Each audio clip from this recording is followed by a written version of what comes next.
महेश सावंत प्रभाग 10 मधून आपली निवडणूक लढवत आहेत आणि आज प्रचाराचा शेवट वैयक्तिक गाठीभेटीच्या गडबडी व्यस्त वेळात करून ते आपल्या TV न्यूजशी संवाद साधतात. त्यांचे स्वागत. प्रभाग 10 मध्ये यापूर्वीच्या आपण सभागृहात होता. केमिस्टचा व्यवसाय आणि त्याचं सामाजिक कार्य जोडाचं तुमचं एकत्रित काम आहे.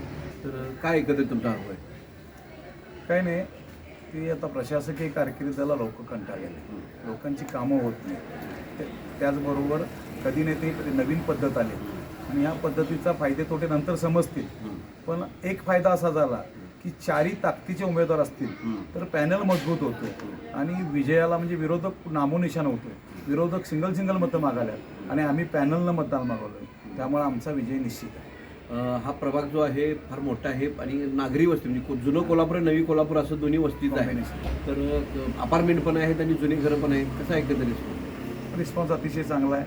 महायुतीला पोषक आहे आणि अतिशय चांगल्या पद्धतीने लोकांच्या आम्ही दारात जातो. आमचं पॅनल एक अनुभवी, दोन अननुभवी आणि एक मध्यम अनुभवी, दोन महिला, अशा पद्धतीचा प्रभागाचा विकास होईल हे लोकांना खास ठाम विश्वास बसला आहे. त्यामुळं लोक हे महायुतीकडेच ॲक्टिव्ह झालेले आहेत हे मी बघतो.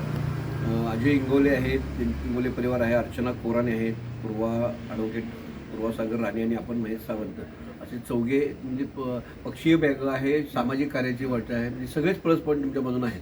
आणि ज्येष्ठ नागरिक तरुण मंडळाचा कसा रिस्पॉन्स आहे? ज्येष्ठ नागरिकांना तर काही गुंड प्रवृत्तीचे लोक असल्यामुळं ज्येष्ठ नागरिकांना ते मान्य नाही. प्रभागात शांतता राहावी हा त्यांचा विषय आहे. शिवाजी पेठ, माझा प्रभाग शिवाजी पेठेत बहुतांश असून देखील तिथल्या लोकांची मानसिकता आहे आपल्याला कुठल्याही प्रकारची ठगाबाजी किंवा गुंडशाही धाकदपटशा नको आहे हे त्यांच्या बोलण्यातून देहीतनं येतंय. त्यामुळं आमचा विषय हा निश्चित आहे. पॅनलचा विजय निश्चित आहे. प्रभाग 10 मधून 4 उमेदवार येतील. 4-0 स्कोअर असणार या बाबतीत तीळ मात्र शंका नाही.